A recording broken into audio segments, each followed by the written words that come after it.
Mic check for ASL.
Good evening, everybody.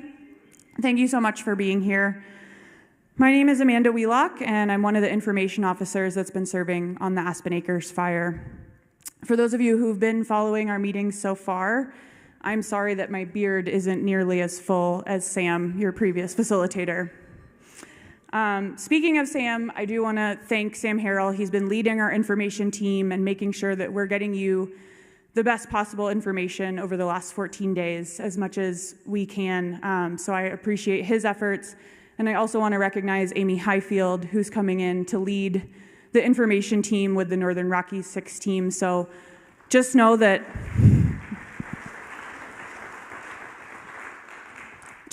we are committed to making sure that in what is a really stressful time that we're continuing to get you accurate and timely information as best as we can.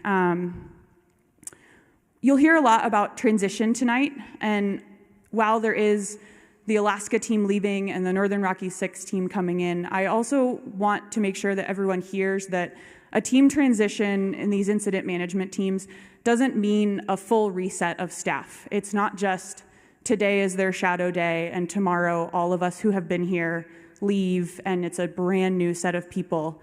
The teams actually stagger a lot of the resources so that we don't do that. So for me, for example, I've been here for about 10 days so far. I came in a few days after the Alaska team got here, and I'll be with the Northern Rockies team for a few more days to make sure that they really fully feel comfortable. Our goal with these transitions is to make sure that you hardly notice at all that there's been a change in command. That being said, we do want to take the time to make sure everyone's aware of what's going on right now and to introduce you to the new team that will be taking over. With that, we'd like to go ahead and move into our program. So I will introduce meteorologist Sophie Adams to get us started.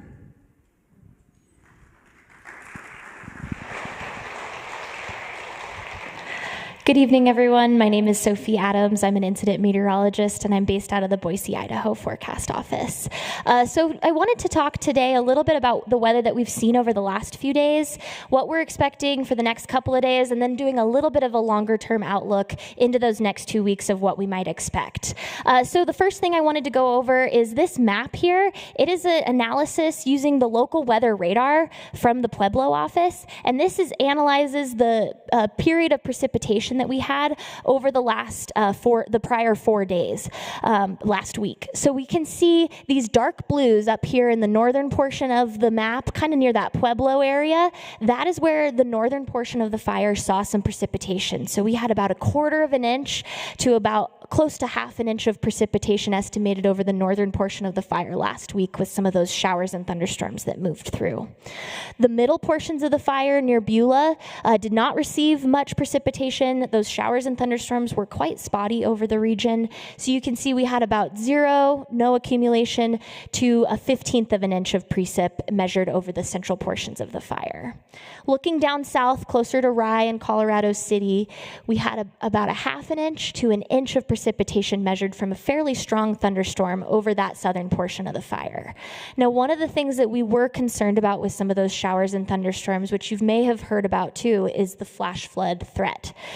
We did have a couple flash flood watches. We ended up doing some flash flood warnings from the local Pueblo office, and we didn't see any observed flash flooding with that precipitation.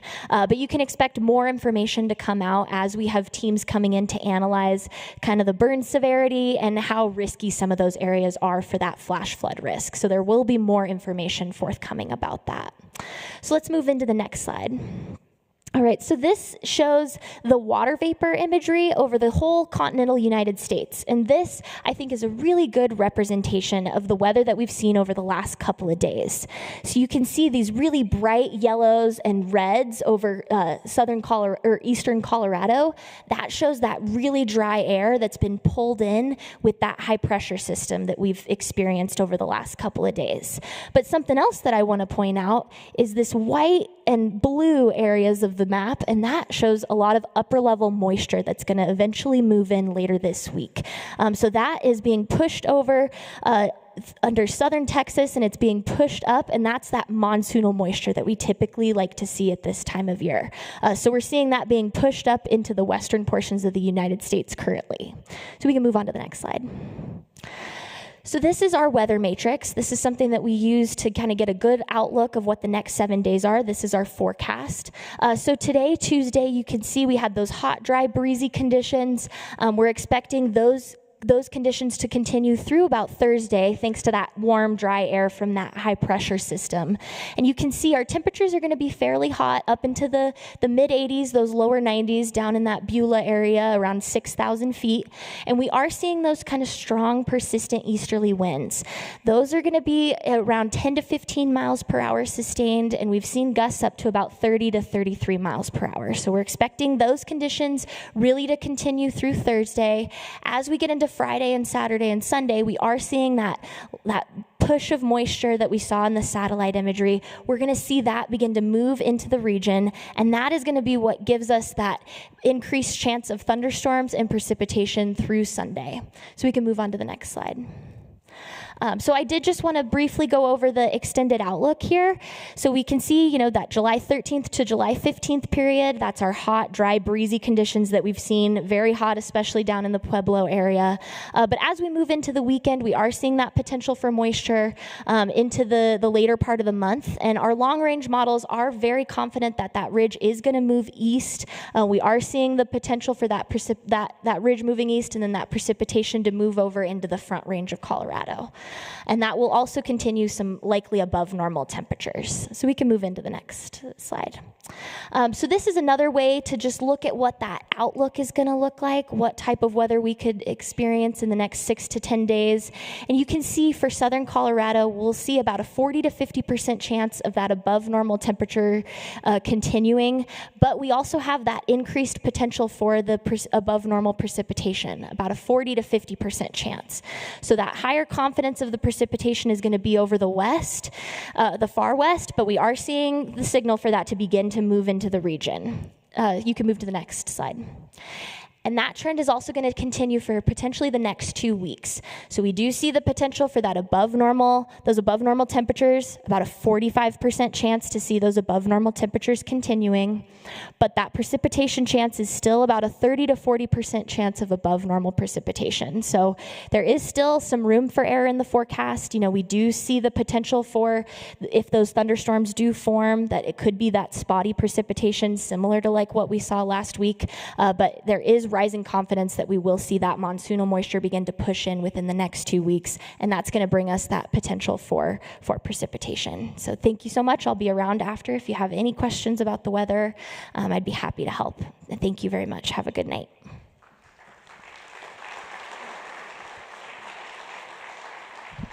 So good evening, everyone. Eric Trimble, fire behavior for the incident. I think Sophie gave you a good background on the weather conditions that led up to the events of the fire. I'll go over to summarize essentially the fire behavior that we had. It started, as guys know, a little bit more than 2 weeks ago. And she painted a picture of obviously hot, dry, and windy type of weather, and I'll get a little more in detail on that. But essentially at that time period, we had, you guys know, we had a hazard. Colorado had a warning in this part of the world, record droughts and record heat for the most part, giving us extremely dry air mass, dry fuel moistures. Our dead fuel moistures at the time this fire started was essentially about drier than kiln dry lumber. It was in the single digits. When the fire started, we basically were single digit RHs, and of course you throw a 40-mile-an-hour wind in there from the west, and then basically you got fire behavior that was extreme.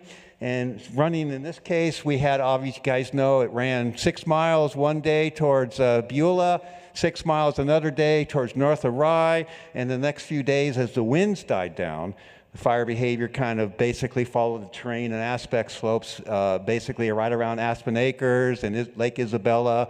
It still was extremely dry, although the wind wasn't driving it as much. It was still extremely dry, and as you guys know, and you see it out there, most of the conifers were essentially as severe. Most of them were killed, direct crown consumption, if not severely damaged. Next.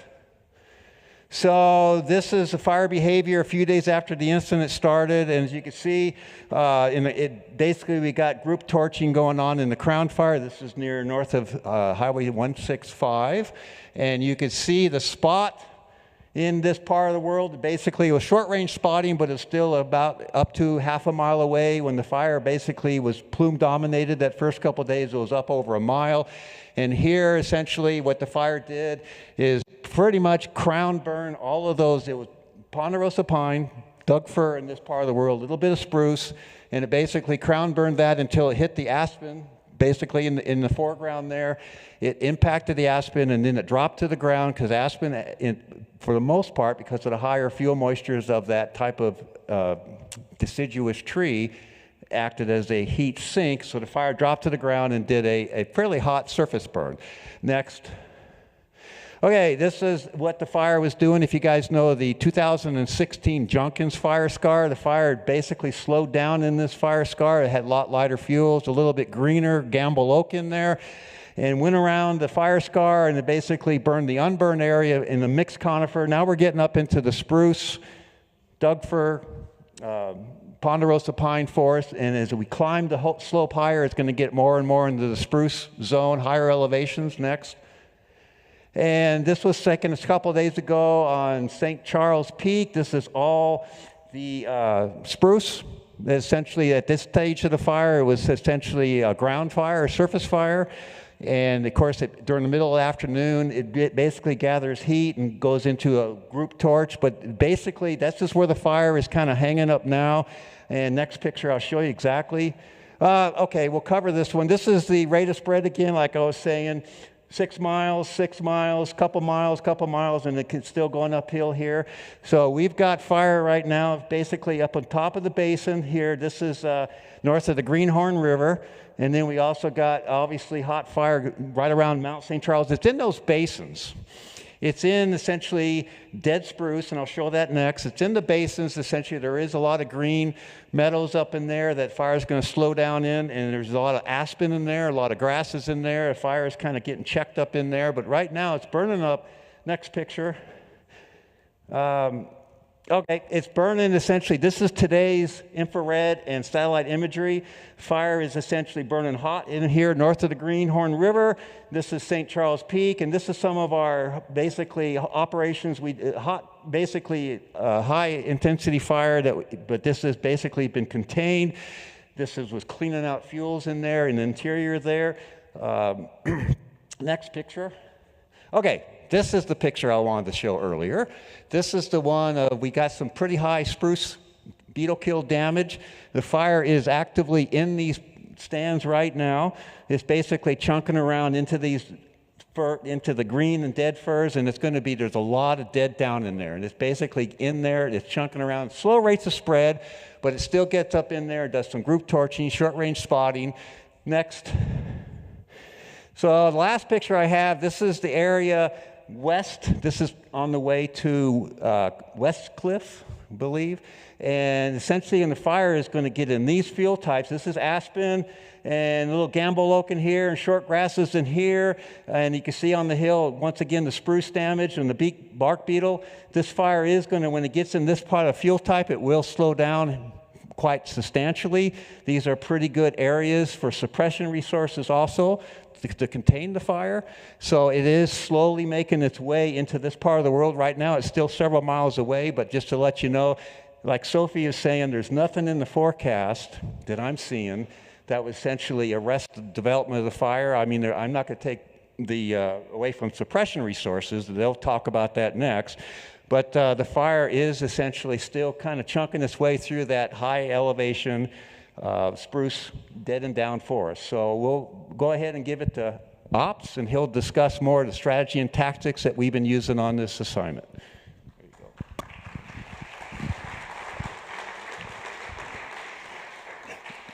Oh, thanks. Good evening, Brad Wash. I'm one of the operations section chiefs on the fire. I'm guessing most of you were here at our first meeting. Yeah, okay.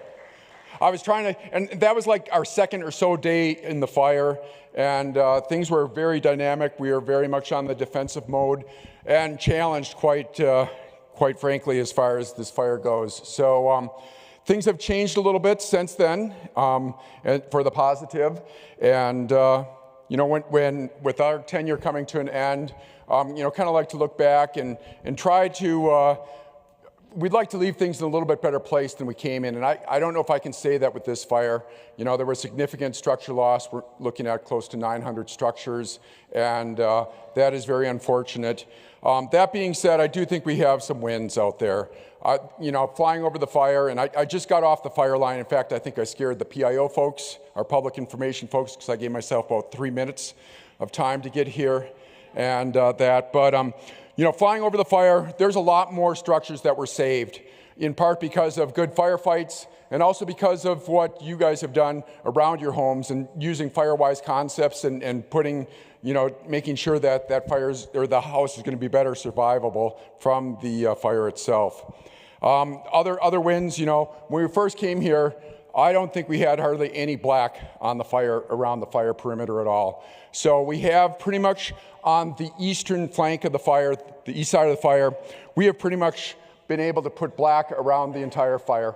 We do have one area right in here in our division Oscar that we haven't put black around that. We don't think is going to come out of there. We're not concerned about that. The reason why we're not putting black in that area is there's a bunch of arroyos, difficult terrain to get dozers through, so we can't really put fire line in there. We are putting firefighters in there, and mostly what they're finding in there is little pockets of heat underneath some junipers, but it shouldn't be a risk as far as coming out of there. Once it gets out of the junipers, the grass has been grazed and kind of pretty low, so there shouldn't be a spread issue. We have been able to repopulate that area, so just if you live in that area, be heads up, because and take it slow going through there, because we do have firefighters still working in that area. I'll start looking at the fire itself as a whole, and I'll start up at the top, pretty much from around the Mangus Ranch area, all around. We've got a couple of areas that we're still doing significant mop-up, but we're feeling pretty comfortable about the entire fire until we get up to Rye.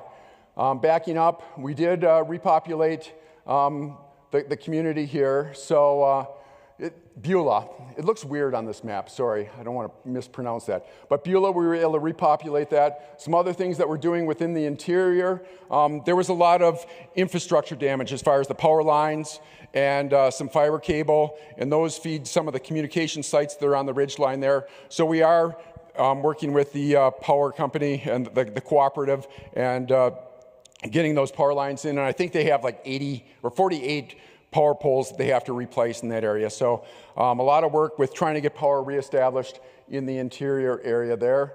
We're continuing to patrol this area, but with that, we really feel pretty comfortable about things. I'm going to hit some of the areas where we do have some heat, and then I'll come back and look at the big picture. This area by the Millset Trail, the Millset Trail, we've largely been able to get dozer line in there. There's a little section that, at least as of this morning, we weren't able to connect, and they were looking at putting fire line in there, so actually doing hand line and connecting those two areas of dozer line. Once we have that established, we will plumb that system and eventually have to burn out that area to the fire itself. We like to have solid black on our fire lines so that, a week or two from now, we're not worrying about that fire getting active and making a push towards that fire line. So that's the plan right now. This is sometimes referred to as the bunny ears or rabbit's foot or chicken foot, turkey foot, has various names out there. But that area is a little concerned. You may have seen a little bit of a column coming up off of the southern flank, and that was actually around Lake Isabel, and they're doing some burning with up to the dozer line there, just kind of connecting where the fire has backed down into this area, and that's what you're seeing as far as heat right now. Really a non-factor. I was hearing air attack talking to the division while I was driving in, and feeling like what's happening there is pretty good. We then have the top of, or the backside of St. Charles Peak, and the fire is kind of backing down in there. Eric showed you some of the pictures as far as some of the fuels up there. It's a lot of, it's a Engelmann spruce, and it's suffered some serious bug kill in that area. One of our concerns in that area is with that bug kill, there's a lot of both standing and deadened down material within that area. And we hesitate in a lot of ways of putting firefighters in those sort of situations. Each year, unfortunately, usually, we do hear of a firefighter being killed or two by being hit by one of those aerial hazards. So we do hesitate putting firefighters directly in that area where there is that standing dead material. And that is an area that we're looking at, and I'll talk a little bit about our next step beyond there. Coming over up by Bishop Castle and Mangus Ranch, that area, we've got dozer line around there, we've got hose lays in place, and we basically we had a bunch of fingers a couple days ago in this area where the fire, didn't come to the dozer line nice and cleanly, so we are burning out that area. And we should, I don't know if we'll be done before we hand off the fire to the Northern Rockies team, but we're feeling like that area is going to be pretty much out of play in the short term. Backing off, so our preferred method is going as direct as possible to the fire itself. And that's what we have been doing, both on the east side and on the back side on the Pike San Isabel National Forest. But again, there's a number of concerns. One, those hazards. Also, our probability of success. We are starting to see some of our resources drop in numbers, just as when we go out on fire assignments, it's typically 14 days, and then you go home and reset yourself and then make yourself available. But there is some additional fire activity happening throughout the western United States. So some of our crews that are timing out is what we call it. Some of those crews we're not getting backfills on. So we are seeing our numbers starting to reduce a little bit. Also, like with our aviation assets, we do, I believe, have 6 Type 1 helicopters assigned to us. 2 Type 2, so the Type 1s are like the Black Hawk-sized helicopters, sky cranes, and that sort of thing. We have 6 of those assigned to us. We did lose 2 of them, I think 2 days ago. There was a new start, or a couple new starts, but a couple starts up by Steamboat Springs that was threatening private property. And when that does happen, initial attack is the first priority, trying to get those fires small. And so we did lose a couple helicopters to that. And we haven't, I don't think today we put any fixed wing retardants, so no air tankers. And part of the issue is if you're using helicopters, you've got to pull them out of the area for the air tankers to come in. So we do try to separate those 2 air resources out and not have both of, well, we can't have both of them work in the same area. So with the large helicopters, we do have a couple mobile retardant bases. We have one here, sometimes they're referred to as MRBs. We have a north MRB on Highway 78, and then we have another MRB by the high school in Rye. And that provides us a similar coverage as far as that retardant that the air tankers provide. So again, trying to go as direct as possible. We do have a couple alternatives that set us up in case we aren't able to catch the fire as close to the fire as possible. And again, with the steep terrain, the aerial hazards, there's a couple places we are looking at letting it out to the 369 road and then the 360 road over here. Some work needs to be done in that area. Along the 369, there have been a number of timber sales that we can kind of tie into, but we're also so we're tying into those timber sales. The other thing though, a couple of those roads have a number of switchbacks, and we kind of don't like dog legs in the perimeter when we're trying to burn off, because that's an area that it's easy for the fire to escape out of. So we are trying to straighten some of those out with heavy equipment. We also have logging equipment in there kind of thinning out, so we could potentially burn off that road if need be. The other concern there with that heavy deadened down, to burn off of those areas up in the higher elevations, with that heavy deadened down, that's a great receptor fuel. So if one of the mechanisms that this fire is moving is by spotting, it can land in that deadened down material and start a new fire, and we just need to be heads up looking for that sort of thing. We have also created a little bit larger box, and the reason for that is we're trying to take the fire and manage it from down on the flats all around the fire itself. We're feeling pretty good about this north end, but then we bring it down.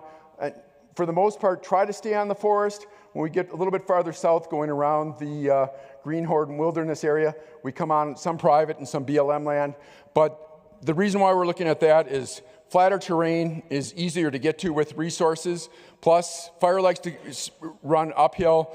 If we get that terrain taken out of the picture, we don't have to worry about that. Also, when you get down there, you get out of the heavy timber fuels into more grasslands, more of the pinyon juniper type fuels, and we feel our probability of success, even though we're making the box a little bit bigger, our probability of success with going out that far is greater. That brings us back up to the rye area, and our biggest concern all along with what we've had on this east side is fire potentially hooking down into rye. And this time of year, you don't have the Chinook winds, but our biggest concern, and earlier on, and I think even after we met last time, this area here was largely driven by thunderstorms. We had 2 days in a row where we had outflow winds from the thunderstorms, and they pushed the fire up towards Wetmore and Greenwood. Sorry, I get that one mixed up all the time. So Greenwood, it made some major pushes. The last day that it really had any activity, we actually had a thunderstorm to the north that pushed it back on itself. So that is our biggest concern, is a thunderstorm. And that thunderstorm, in fact, the other day when we were doing our briefing at CSU Pueblo, we had a thunderstorm that was collapsing up by the Colorado Springs area. So they can be that far away and still put like 30-mile-an-hour winds on us. So that is our biggest concern, would be with kind of a little bit of monsoonal moisture coming in the next, later on this week, is a thunderstorm developing in the high country or even out farther and pushing that towards the rise. So we have been going in there. We have dozer line pretty much down along this whole eastern perimeter. And then we're going in there and reinforcing that dozer line because the dozer line itself is not going to hold. So we've gone in there where we have permission from the homeowner or the landowner and have done treatments 50 to 75 feet from that dozer line to hold it in that area. We're also putting equipment in here in case we have to do structure protection. Again, we'd rather be on the offensive than defensively like what was happening in the rest of the fire itself. I'm trying to think if there's anything else big picture wise as far as what we're looking at.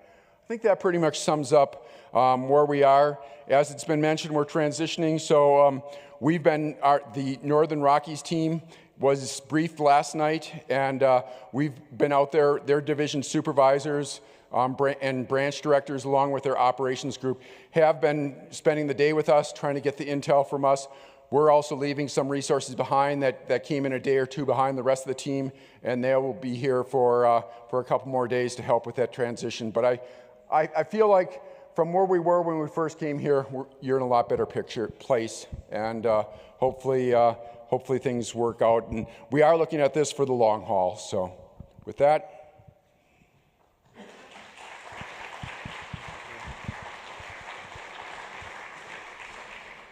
Good evening. I'm Pueblo County Sheriff David Lucero, and I wanted to share a few things with you all tonight. First and foremost, we are making progress in getting people back into their homes.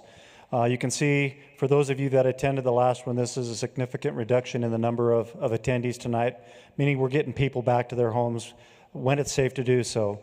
We had 3 more zones to pre-evacuation today, north and the northeast side of the fire perimeter. And we took 3 zones off of pre-evacuation, which included the town of Beulah.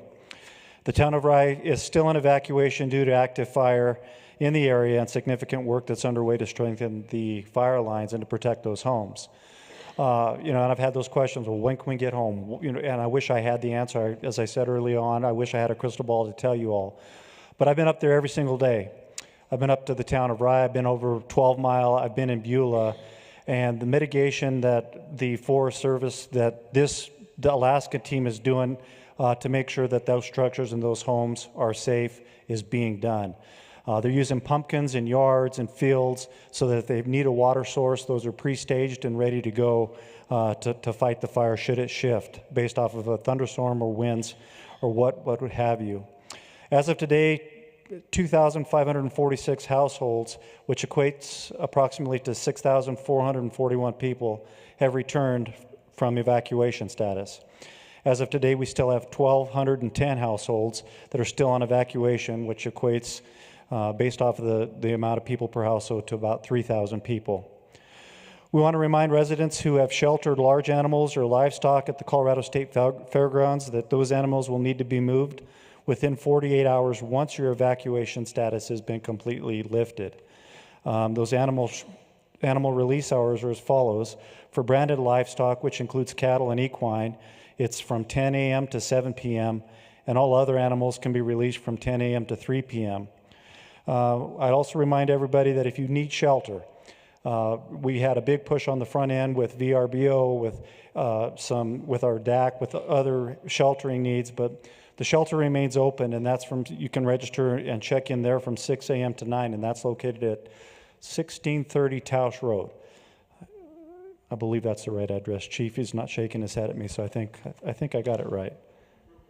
Cooper Place. Cooper Place. Thank you. You should have shaken your head sooner, Chief.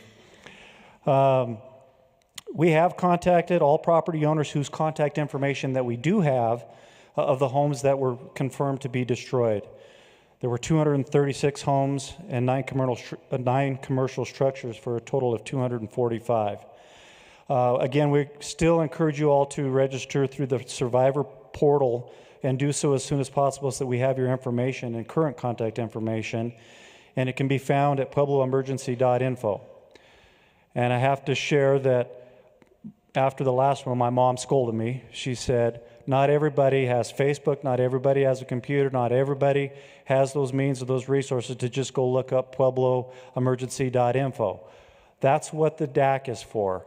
Our Disaster Assistance Center can help you if you need that information, and as we continue to restore or move more areas into a pre-evac from an evacuation zone. We have that interactive map that is available at that puebloemergency.info, but if you are having problems with that and you need help, please visit our DAC. It will remain open for reentry cards and resources to assist with recovery, and their hours are changing tomorrow. It'll be from Wednesday through this Friday from noon to 6 p.m. I've had a lot of questions as to why those reentry cards are necessary as opposed to a driver's license. We have that place, this community, on lockdown. Instituted a curfew in the actual evacuation zones from 9 p.m. till 7 a.m. We have assistance with our partners at the National Guard to make sure that those communities are locked down. I've also heard reports of looting in the area. I want to share with the crowd we've had 0 reports of looting because of the strict and controlled, and we will have a controlled reentry piece by piece. So again, we had to redraw our map several times as the behavior of the fire changed so that we could make sure that we got people in safely to those that have already repopulated some of those areas.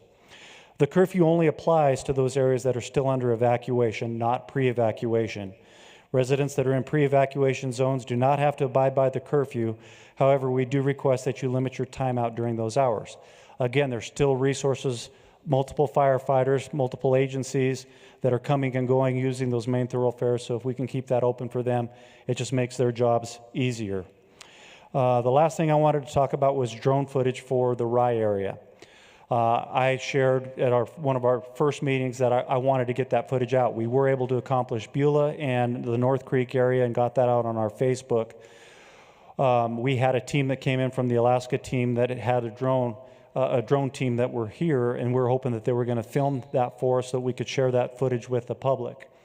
What had happened was that this team was utilized and pulled for a greater need than that footage, and that was used to go identify hotspots that were in the area around structures that couldn't be seen with the eye, but could be seen from the air with infrared. So that's what the delay is.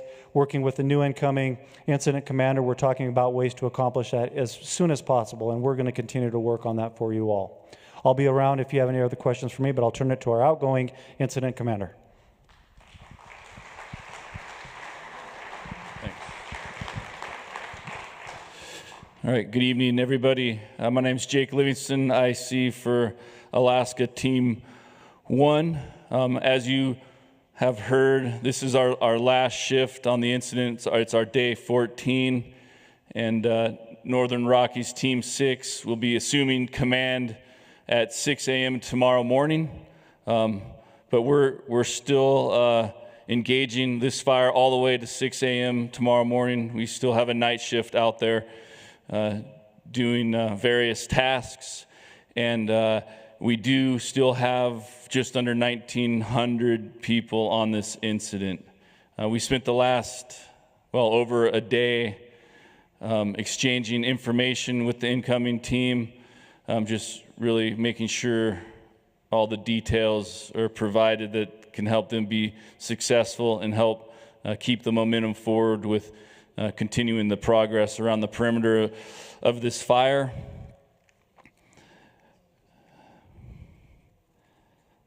I think, so with that, it's just the vast majority of the firefighters are still here. I think really I'll just keep this short and let the incoming IC speak, but I do want to just talk to the community, and I would say the Sheriff's Department, the fire departments, all the local ones that we worked with, the Forest Service, the BLM, the state of Colorado, and then of course all the local residents. I just want to say we appreciate your support through this time we were here. It really made us be more successful. So, thanks for that.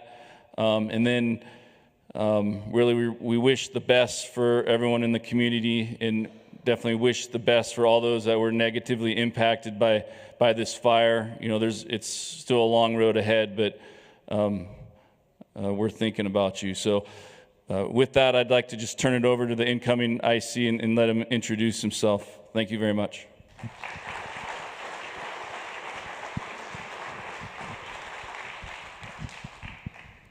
Well, good evening, everyone. My name's Rich Cowger. I'm the incident commander for Northern Rockies Team 6. And to start off with, what I would say is thank you, Jake, and Alaska Team 1 for the work that you've done here to this point.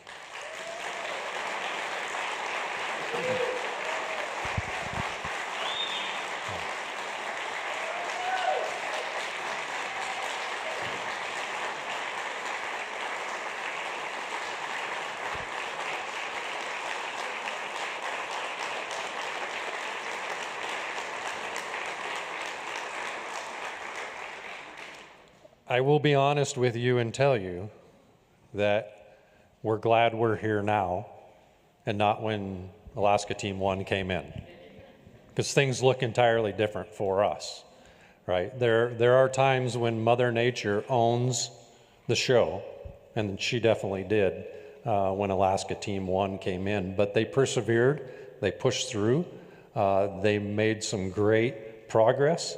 Literally, when we talked to the agency administrators, when we found out we were coming down, and talked to the agency administrators and talked to Jake before we came in, this even then looked significantly different. So the amount of work they've done in a couple days that it took us to get here really has set us up for hopefully a successful tour of duty here as we go through and try to meet the standard that Jake and his crew have set for us. So what's that mean? Well, first off, Northern Rockies Team 6.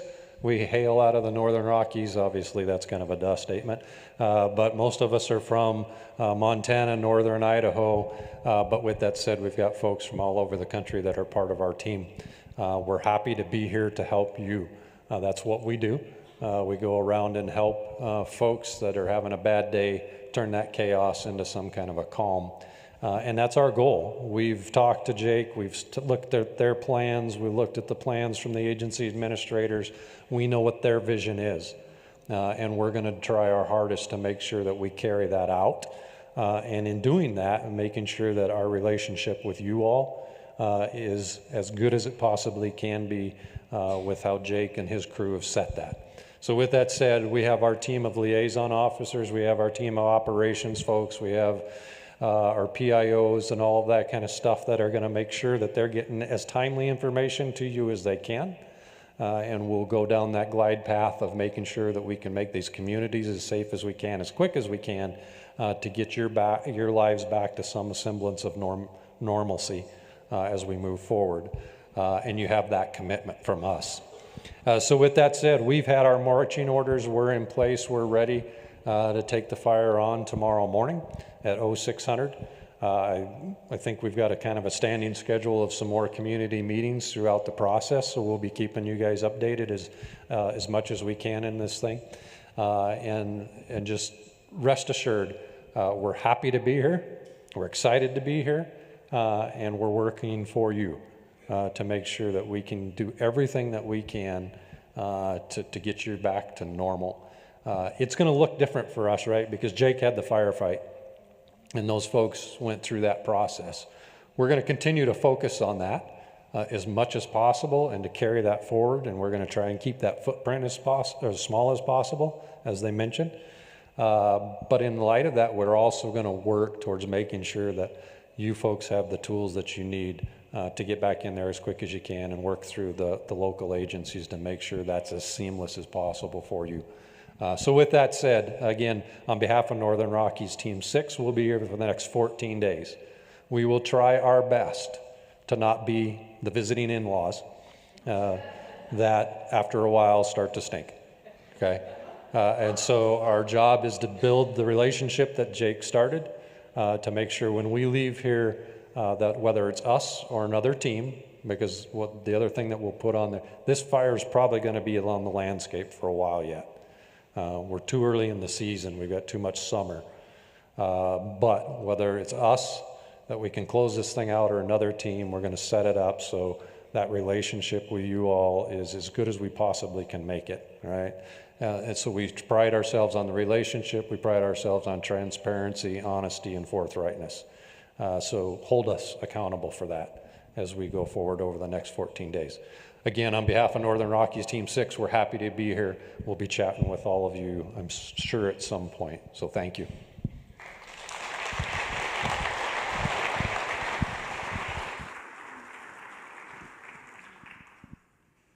All right, with that concludes tonight's community meeting. Thank you all again for attending, and for those of you that tuned in online, the slides from all the presenters will be looped once we cut off the live feed so that you'll still be able to see all of those and look at the slides from everyone who spoke.